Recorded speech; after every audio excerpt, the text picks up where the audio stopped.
नमस्कार, मैं डॉक्टर विभा खन्ना और इस वीडियो ट्यूटोरियल में हम आज बात करने वाले हैं सेल मेम्ब्रेन के बारे में, अर्थात कोशिका झिल्ली या प्लाज्मा झिल्ली के बारे में। सेल मेम्ब्रेन वास्तव में कोशिका का वह भाग है जो कोशिका के एग्जिस्टेंस को मेंटेन करता है। कोशिका basically it is an closed system. यह अपने आप में एक स्वतंत्र सिस्टम है, तंत्र है, और इसको बाह्य वातावरण से जो पृथक करता है वो है हमारी सेल मेम्ब्रेन। तो सेल मेम्ब्रेन सभी कोशिकाओं में पाई जाती है, चाहे वो प्रोकार्योटिक हो चाहे यूकार्योटिक।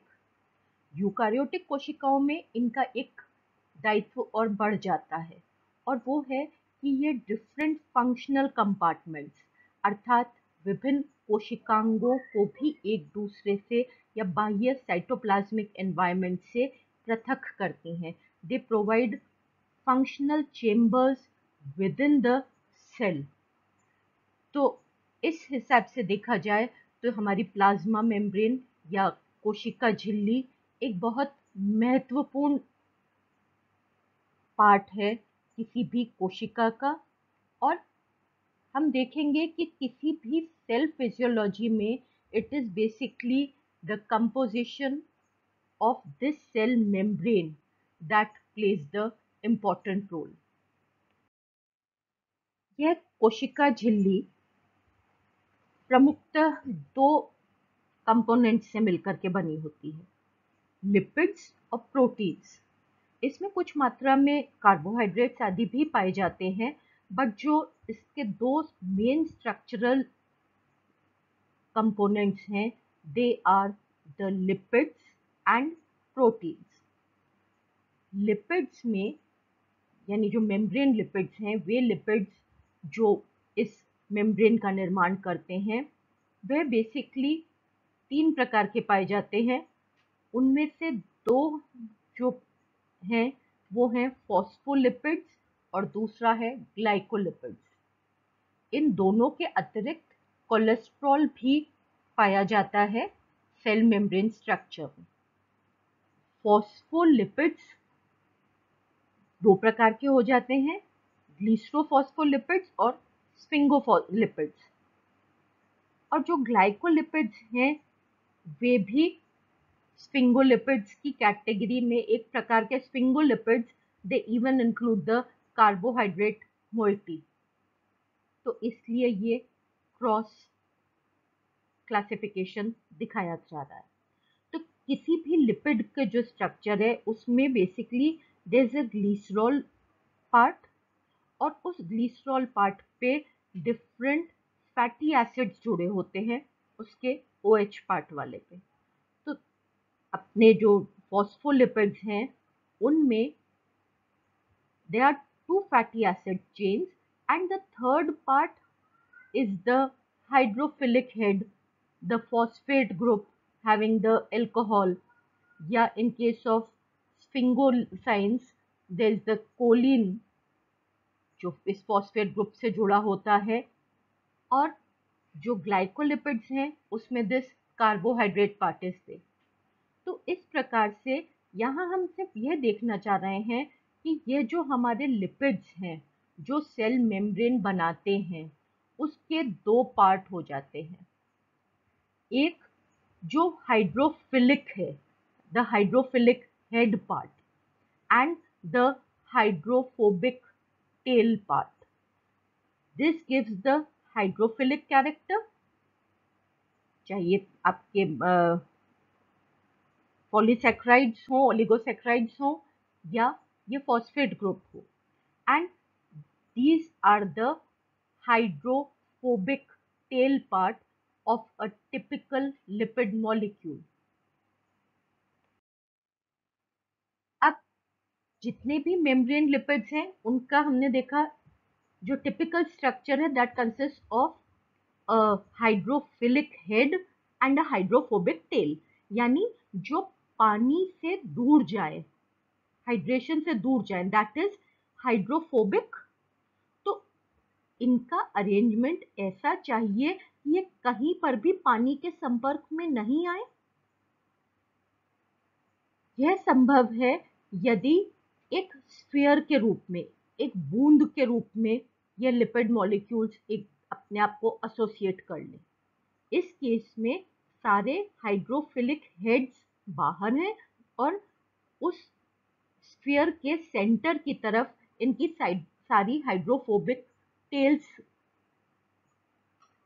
पॉइंट कर रही हैं, जिसके कारण यह एक कॉम्पैक्ट स्ट्रक्चर बन गया जिसके अंदर there is no water, but in a cell a lumen has to be there, जिसमें बाकी हमारे कोशिकांग रह सकें।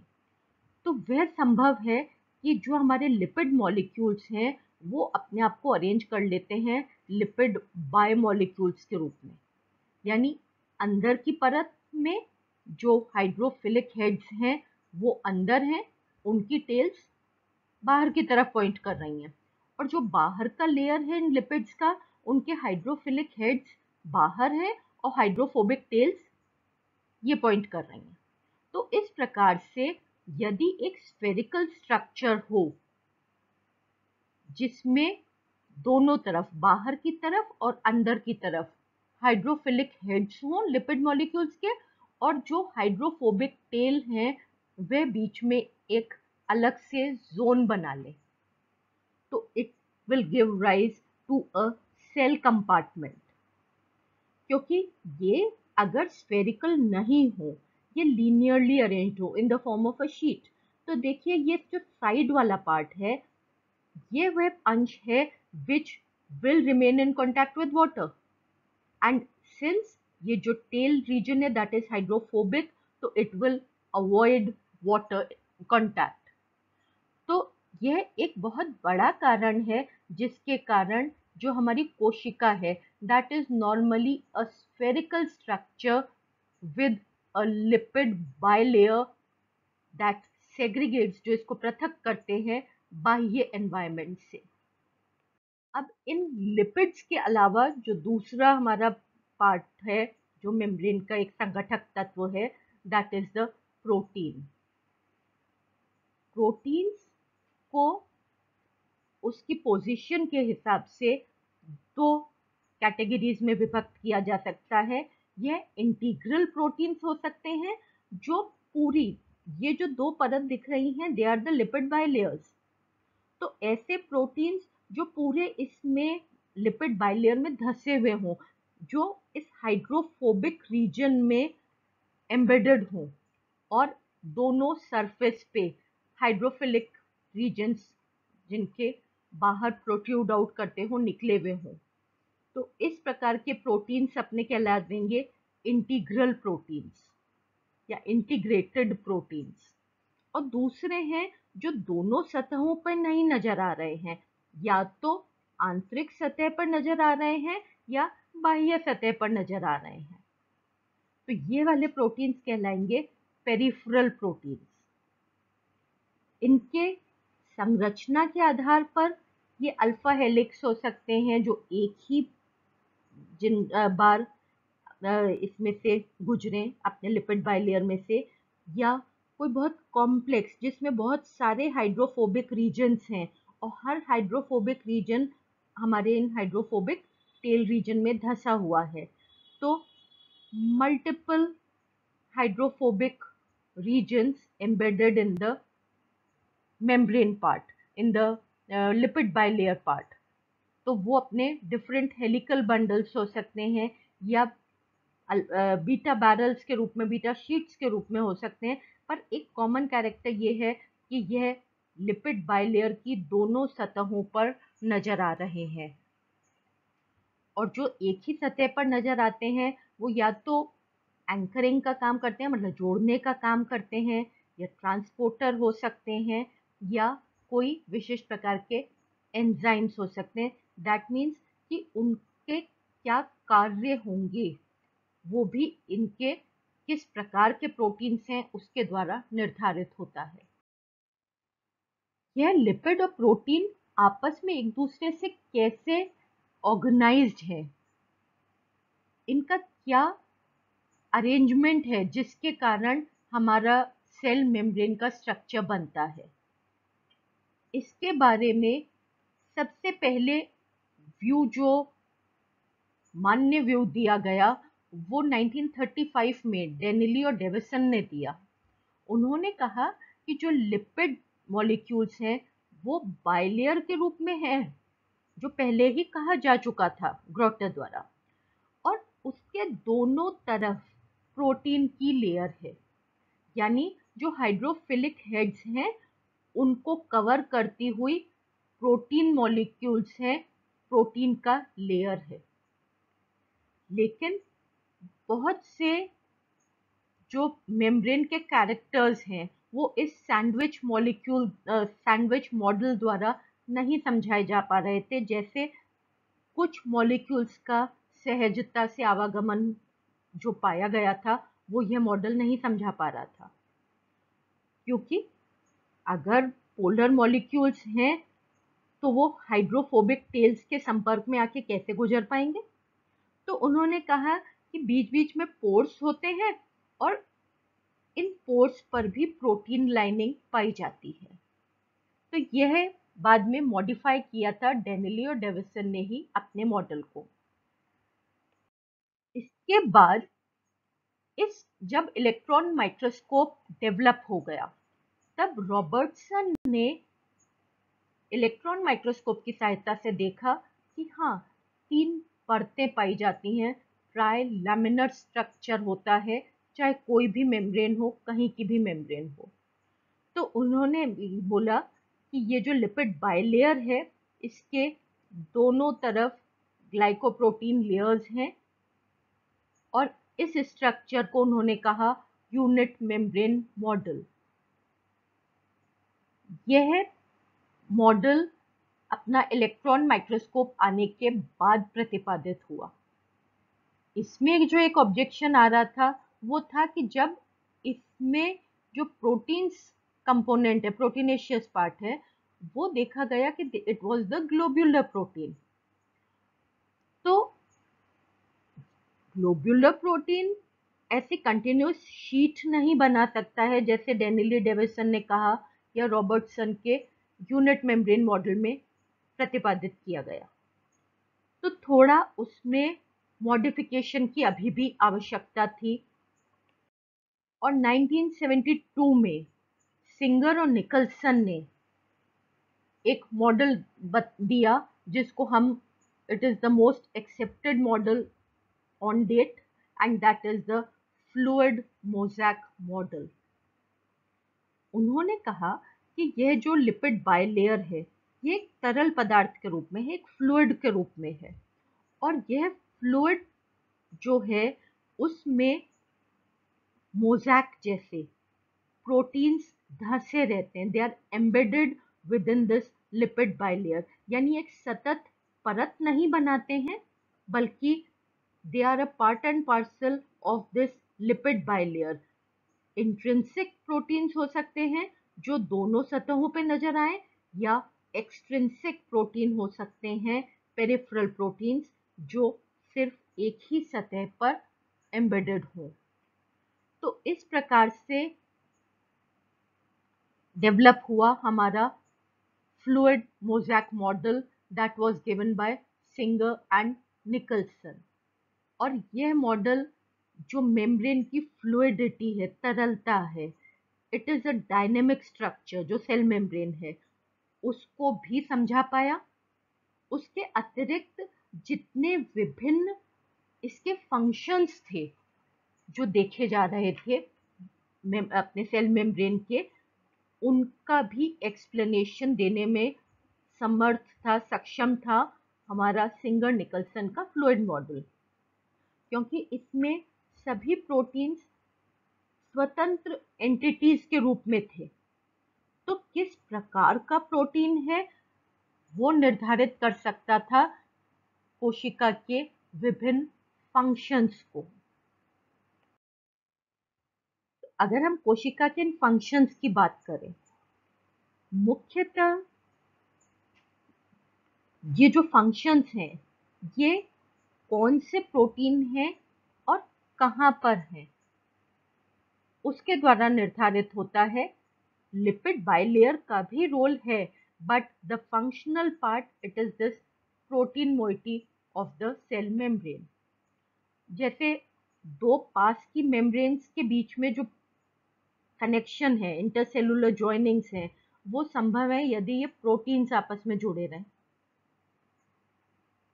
मेम्ब्रेन में ये proteins, we know that enzymes they are biocatalysts which are proteinaceous, तो ये प्रोटीन्स जो धसे हुए हैं लिपिड बाइलेयर में, ये एंजाइम्स का कार्य भी कर सकते हैं। इन प्रोटीन्स के माध्यम से चैनल्स अवेलेबल हो सकती हैं जो एनर्जी की सहायता से या बिना एनर्जी की सहायता से डिफरेंट मॉलिक्यूल्स का आवागमन संचालित कर सकती हैं थ्रू दिस लिपिड बाइलेयर, जो कहीं हाइड्रोफिलिक है और बीच में हाइड्रोफोबिक है।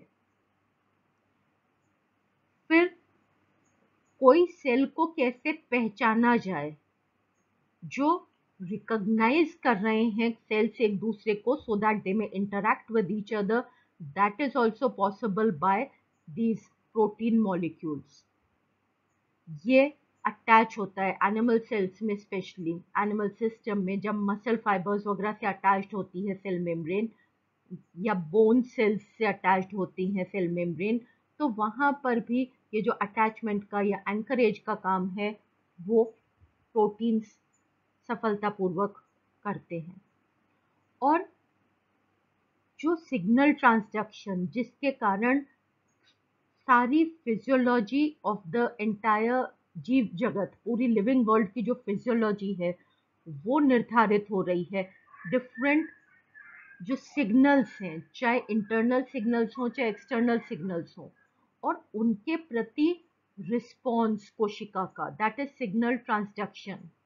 तो यह सिग्नल को रिसीव करने का कार्य वो भी इन मेम्ब्रेन प्रोटीन्स का ही है।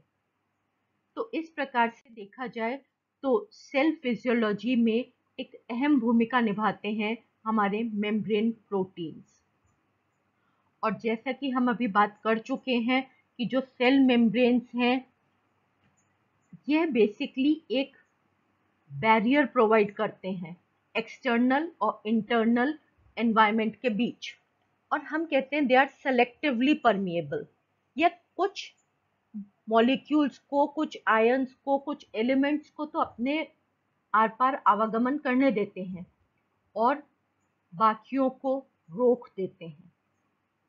तो यह संभव हो पाता है because of the presence of this cell membrane जो एनक्लोज करके रखती है किसी भी कोशिका को। तो इस कोशिका के थ्रू जो ट्रांसपोर्टेशन होता है या ट्रांसपोर्टेशन होता है किसी भी कोशिका में, उसको रेगुलेट करने का काम सेल मेम्ब्रेन करती है। जैसे डिफ्यूजन, डिफ्यूजन में कोई भी मॉलिक्यूल, कोई भी आयंस अपनी उच्च सांद्रता से निम्न सांद्रता की तरफ गति करते हैं, और यह जो गति है ये इतने छोटे मॉलिक्यूल्स हैं कि they pass from the spaces present in between जो अपने लिपिड के मॉलिक्यूल्स हैं, क्योंकि ये फ्लूइड स्ट्रक्चर है, ये बहुत रिजिड स्ट्रक्चर नहीं है जो अपना लिपिड बाइलेयर है, फ्लूइड मोज़ेक मॉडल। जो नॉन पोलर मॉलिक्यूल्स हैं जो इतने छोटे नहीं हैं कि इन लिपिड मॉलिक्यूल्स के बीच में से डिफ्यूज कर सके, उनके लिए कुछ इंटीग्रल प्रोटीन्स चैनल प्रोवाइड कर देते हैं जो अपनी उच्च सांद्रता से निम्न सांद्रता की ओर जा रहे हैं, लेकिन इनका जो डिफ्यूजन है वो फैसिलिटेट हो रहा है। फैसिलिटेट हो रहा है मतलब वो उसमें सहायक तत्व भी हैं, और वो सहायक तत्व हैं ये मेम्ब्रेन प्रोटीन्स। तो इस प्रकार का डिफ्यूजन कहला देता है फैसिलिटेटेड डिफ्यूजन। ये फैसिलिटेटेड डिफ्यूजन या तो किन्हीं चैनल्स के माध्यम से हो सकता है जिसमें इंटीग्रल प्रोटीन है जिसमें चैनल है और इन चैनल्स के माध्यम से इन आयंस का, इन मॉलिक्यूल्स का आवागमन होता है अपनी उच्च सांद्रता से निम्न सांद्रता की ओर। या ये जो इंटीग्रल प्रोटीन्स हैं ये ओपन चैनल नहीं है, ये कैरियर है, अर्थात जहां पे अधिक हैं आयंस या मॉलिक्यूल्स वहां से रिसीव कर रहे हैं और दूसरी तरफ छोड़ रहे हैं जहां इनकी सांद्रता कम है। तो जो फैसिलिटेटेड डिफ्यूजन है जो इंटीग्रेटेड प्रोटीन्स के माध्यम से होता है वो या तो चैनल मीडिएटेड हो सकता है, चैनल्स के थ्रू हो सकता है, या कैरियर प्रोटीन्स के माध्यम से हो सकता है। कहीं पर भी यहाँ ऊर्जा की आवश्यकता नहीं है, डायरेक्ट कंजम्पशन ऑफ एनर्जी नहीं है, क्योंकि मॉलिक्यूल सिंपली डिफ्यूज हो रहे हैं अपनी उच्च सांद्रता से निम्न सांद्रता की ओर। और एक जो हम और फिजियोलॉजी में फिनोमेना पढ़ते हैं which plays a very important role in the cell physiology, और वो पढ़ते हैं हम ऑस्मोसिस। ऑस्मोसिस वास्तव में it is a type of diffusion of water molecules through a semi-permeable membrane from their higher concentration to their lower concentration। यानी जब जल का आवागमन होता है अपनी स्वयं की जल के अणुओं की उच्च सांद्रता से निम्न सांद्रता की ओर किसी भी अर्ध पारगम्य झिल्ली के माध्यम से, यहाँ पर भी कहीं एनर्जी नहीं उपयोग हो रही है, इसलिए it is also a type of passive transportation जो इस सेल मेम्ब्रेन के थ्रू होता है। कुछ ऐसे मॉलिक्यूल्स का आवागमन भी होता है इन मेम्ब्रेन्स के थ्रू जहाँ पे एनर्जी चाहिए, यानी एक्टिव ट्रांसपोर्टेशन। एनर्जी अलग अलग स्रोतों से प्राप्त हो सकती है, जैसे कपल्ड ट्रांसपोर्टर, एक साथ एक से अधिक प्रकार के मॉलिक्यूल्स का आवागमन हो रहा है, पॉजिटिव और negative, that is anions and cations, या एक मॉलिक्यूल अंदर जा रहा है एक बाहर जा रहा है, सच टाइप ऑफ ट्रांसपोर्टर्स या सच टाइप ऑफ प्रोटीन्स जिनमें से एक से अधिक, मतलब एक प्रकार के आयंस की गति को रेगुलेट करते हैं दूसरे प्रकार के आयंस। तो such type of transporters they are the coupled transporters.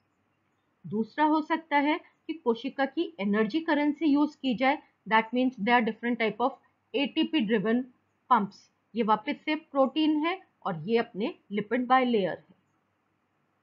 तीसरा तरीका हो सकता है जो हमारे क्लोरोप्लास्ट में पाया जाता है, क्लोरोप्लास्ट की लैमेला में, वो है लैमेला मेम्ब्रेन्स में राधा, वो है कि ऊर्जा प्रदान हो रही है लाइट एनर्जी द्वारा।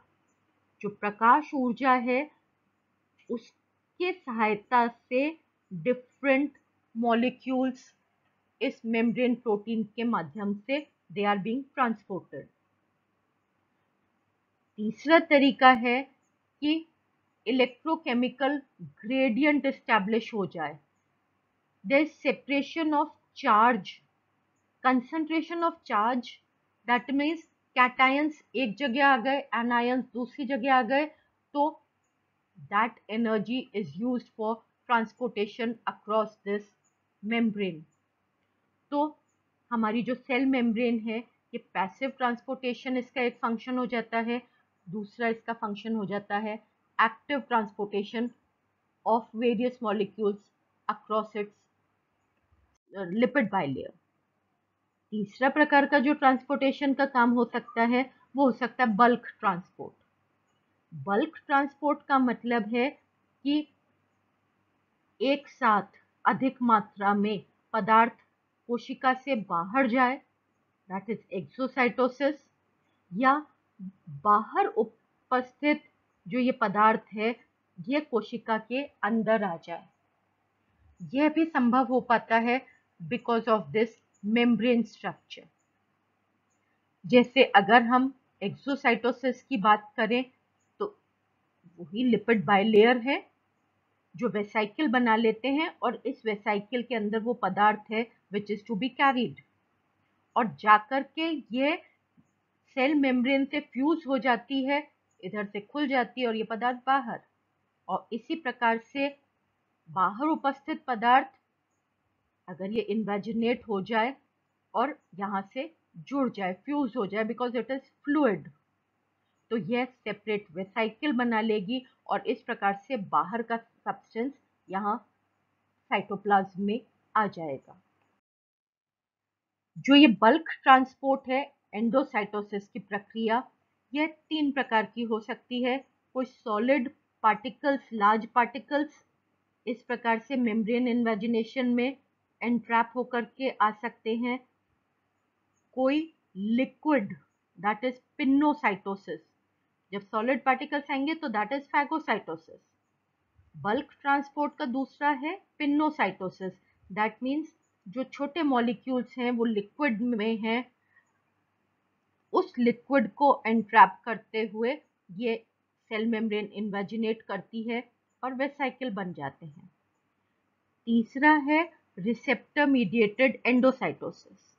रिसेप्टर मीडिएटेड एंडोसाइटोसिस का मतलब है इन मेम्ब्रेन्स पे कुछ विशिष्ट रिसेप्टर्स हैं जो सिग्नल को रिसीव करेंगे, और जब वो विशिष्ट पदार्थ के सिग्नल को रिसीव करेंगे उसी समय वहां की सेल मेम्ब्रेन इन्वेजिनेट होगी as a response to the availability of these signal molecules in contact with these integral membrane proteins जो रिसेप्टर का काम कर रहे हैं, जो एक्सट्रिंसिक प्रोटीन्स हैं मेम्ब्रेन के बाह्य सतह पर हैं, और तब यह रिसेप्टर प्रोटीन से जुड़ करके वेसाइकिल, कोटेड वेसाइकिल बन जाएगा और कोशिका के अंदर आ जाएगा। This is the receptor mediated endocytosis, bulk transport. इसके अतिरिक्त जो एक कार्य है, एक तो ट्रांसपोर्टेशन हो गया और दूसरा है चीजों को पहचानना, उन चीजों को पहचानना जो उसके कांटेक्ट में आ रहे हैं, मेम्ब्रेन के कांटेक्ट में आ रहे हैं, क्योंकि cell physiology basically is regulated by various signals. तो पहचान करके क्या कर सकते हैं, आपस में कोशिकाएं जुड़ सकती हैं, दैट इज सेल एडिशन हो सकता है, जैसे अभी हमने बात करी अभी, या अटैचमेंट टू वेरियस साइटोस्केलेटन हो सकता है, जैसे न्यूक्लियस के अंदर लैमिना अपन ने पढ़ा। न्यूक्लियर जो मेम्ब्रेन है, न्यूक्लियर एनवलप है, उसके अंदर की तरफ जो एक प्रोटीनेशियस शीट पाई जाती है, उस पे भी जुड़ी होती है ये मेम्ब्रेन। या डिफरेंट सिग्नल ट्रांजैक्शन में जो रिसीव कर रहे हैं, डिफरेंट सिग्नल्स को पहचानने का काम कर रहे हैं, वो रिकॉग्निशन का काम भी ये मेम्ब्रेन ही करती है।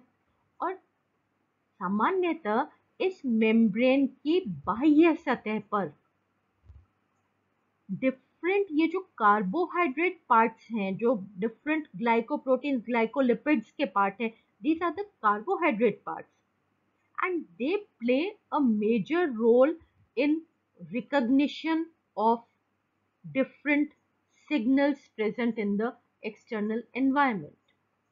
तो इस प्रकार से सेल मेम्ब्रेन के जितने भी कार्य हैं वे सभी कार्य संपादित हो पाते हैं because of this fluid mosaic structure of this cell membrane, जो किसी भी कोशिका को एक close system which is open या which responds to the external environment अपने सिग्नल्स के अनुरूप, और यह सब क्षमताएं इस लिपिड का जो फ्लूइड मोज़ेक मॉडल है वो बखूबी समझा पाता है इन क्षमताओं को, किसी भी सेल मेम्ब्रेन के इन फंक्शंस को। So this is all about this essential part of the cell envelope, that is the cell membrane. Thank you.